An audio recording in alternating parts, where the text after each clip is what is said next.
이렇게 뜨는 것 같아요. 그죠? 네.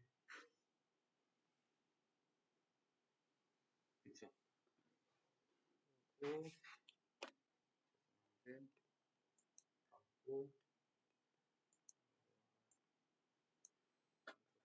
하고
한 다음에 하셔도 될 것 같은데?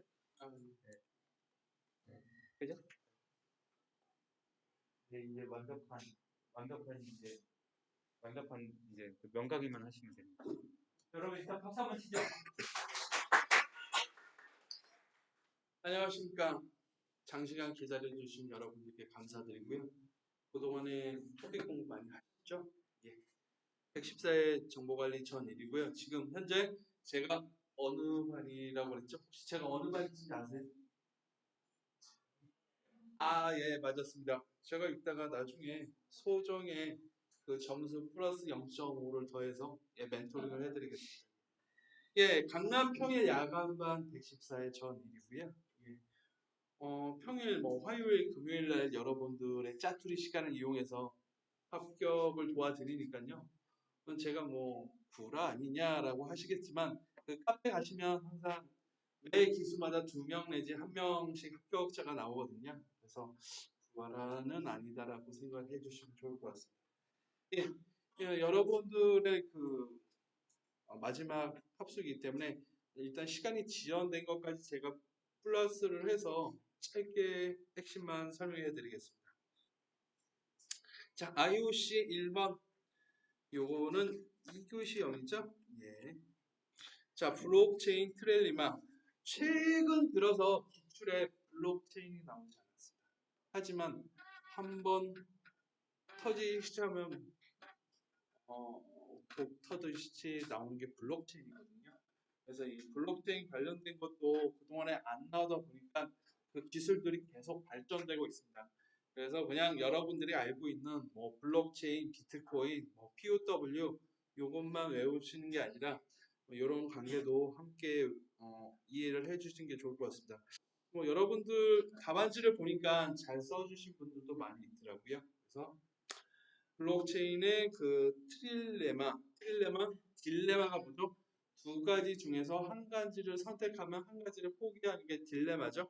하지만 트릴레마는 트리의 약자죠. 세 개 중에서 세 개를 다 선택할 수 없다. 몇 개를 포기해야 된다라는 게 이제 트릴레마인데 블록체인도 이런 트릴레마가 있습니다. 확장성, 보안성, 분산화 요 세 개를 다 잡을 수는 없습니다. 예를 들면 그 이더리움 같은 경우에는 그 보안성과 분산화를 잡으려고 했지만 결국 속도, 확장성의 문제 때문에 결국엔 이더리움이 실패는 아니지만 세 개를 다 잡지 못했고요. 최근 들어서 이더리움 2.0을 개발했는데 요거는 확장성까지 잡겠다라고 해서 최근 이슈가 되고 있는데요. 그러다 보니까 이 트릴레마가 관련된 이슈가 나오게 되었습니다. 이더리움 2.0으로 트릴레마 문제점을 해결하는 다양한 기술의 변화가 있다라고 보시면 될 것 같고요. 다음 텔레프레전스 이것도 아시는 분들은 잘 작성을 해주셨고요. 이게 어떤 특별한 기술이나 어떤 그런 게 아니라 전반적인 디지털 서비스에서 어떤 그룹핑 된 기술이라고 보시면 될 것 같습니다. 텔레가 뭐 전화가 아니라 멀리 떨어져 있다. 이런 뜻이고요. 프레전스는 존재한다. 멀리서도 존재를 한다. 여러분들이 최근 뭐 코로나19 때문에 해서 영상 채팅 아니면 영상 미팅 이런 게 다 텔레프레전스 기술 중에 하나라고 생각하시면 될 것 같습니다. 그래서 텔레프레전스는 이렇게 참가자들이 실제로 같은 방에 있다는 느낌을 체험할 수 있는 영상회의 서비스 기술로 보시면 될 것 같습니다. 그래서 플레전스의 네트워크 기술과 다양한 기술들을 써주시면 될 것 같고요. 이거는 어떤 뚜렷한 기술이 있는 것보다는 그 원격 회의 관련된 기술 아니면 네트워킹, 다자간 네트워킹 기술 이런 것들을 섞어주시면 괜찮겠습니다. 테스트 더블. 네, 테스트 더블 이게 뭐냐?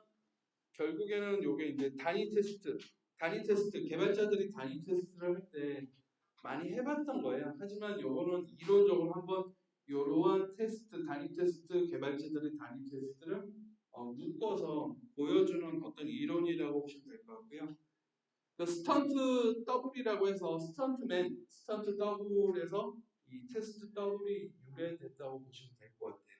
그래서 개발자가 어떤 단위 테스트를 했어. 하지만 다른 펑션이나 다른 모듈이 개발이 안 돼서 지금 내가 개발한 것들에 대한 과연 진행이 올바르게 출력이 되는지에 대해서 가상 대신해서 해주는 테스트 케이스다라고 보시면 될 것 같습니다. 그래서 크게 나누면 뭐 더미, 스톱 많이 얘기 들어보셨죠? 그리고 뭐 스파이, 페이크, 뭐 머거 뭐 이런 것들의 유형이 있고요. 각각들에 대한 유형들은 요 내용이 있기 때문에 사례까지 있기 때문에 한번 읽어보시면은 금방 이해가 되실 겁니다. 여기서 특히 더미랑 스톱은 뚜렷하게 구별이 되지는 않습니다. 하지만 더미는 아예 없는 상태고 스톱은 그래도 어느 정도의 분기가 있다라고 보시면 될 것 같습니다.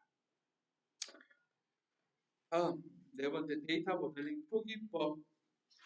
데이터 모델링 표기법은 지난 회차 지금도 기억이 나는군요. 관리 3교시인가 4교시에서 데이터베이스의 사례를 들고 그거에 대해서 뭐라고 그랬죠?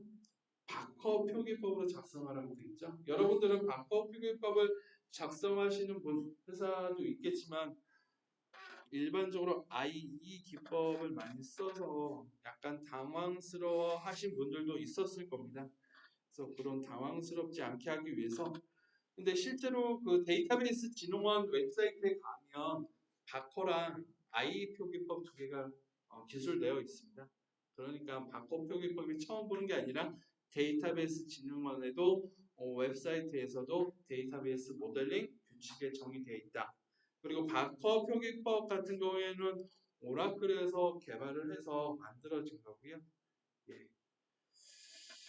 그리고 뭐 바커랑 뭐 IE도 있겠지만 뭐 다른 뭐 UML 아니면 미 국방에서도 만든 뭐 표기법도 있다.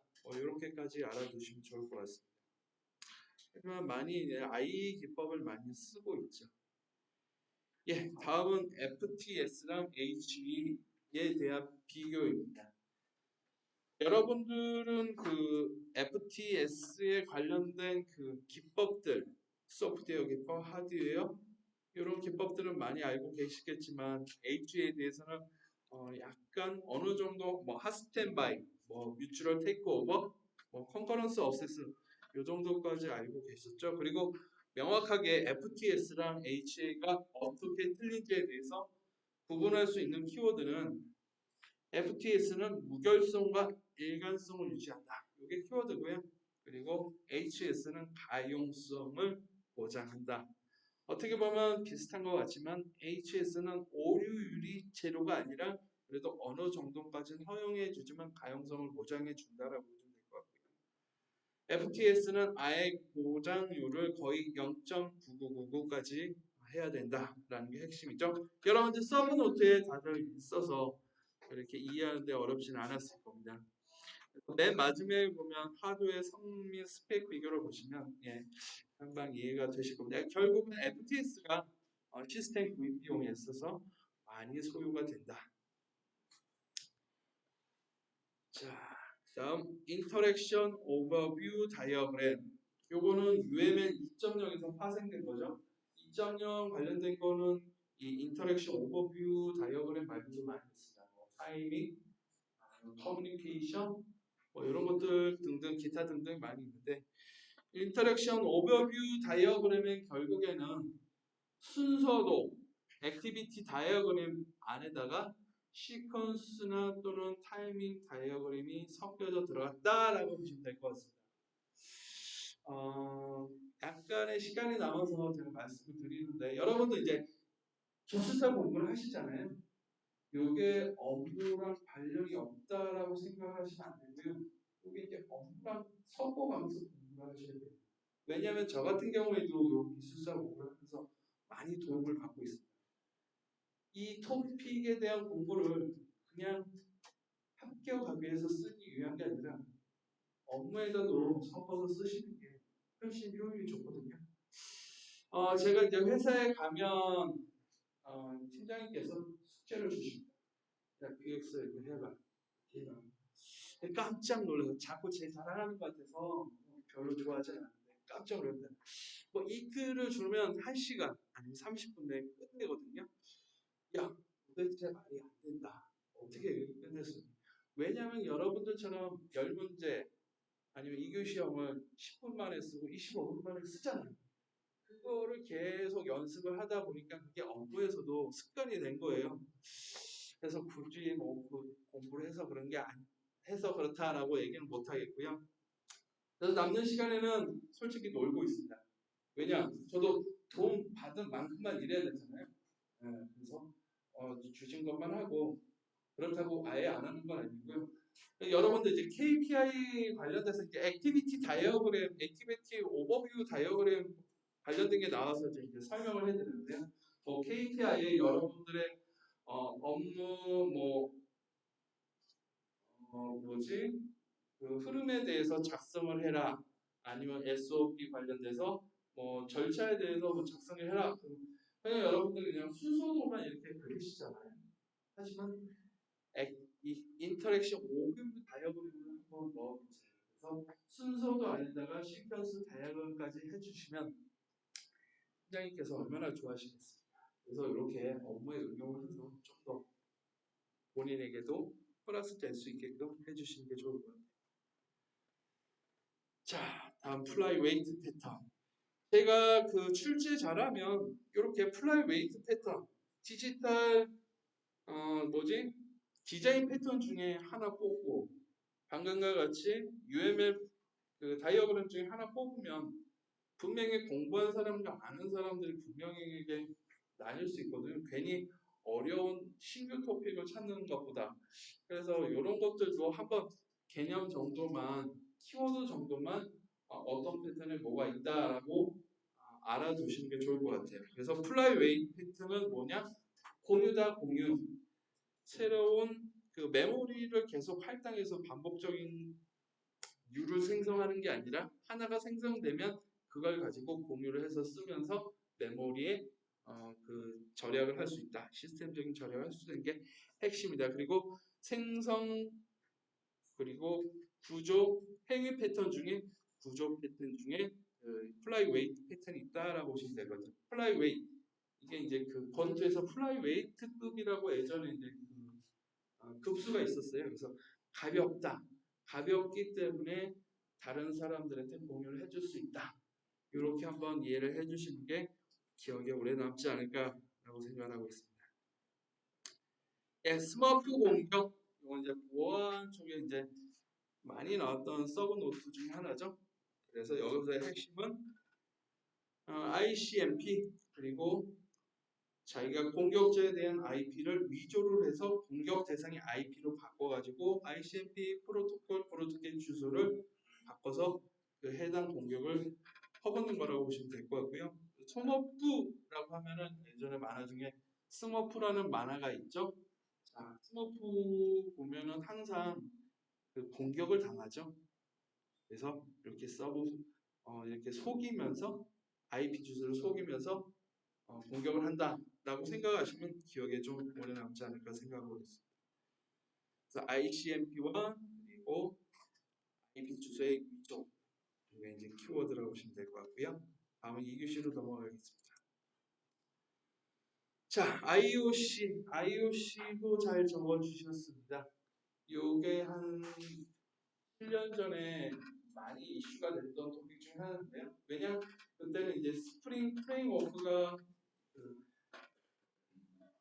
소프트웨어 토픽 중에 하나였어요.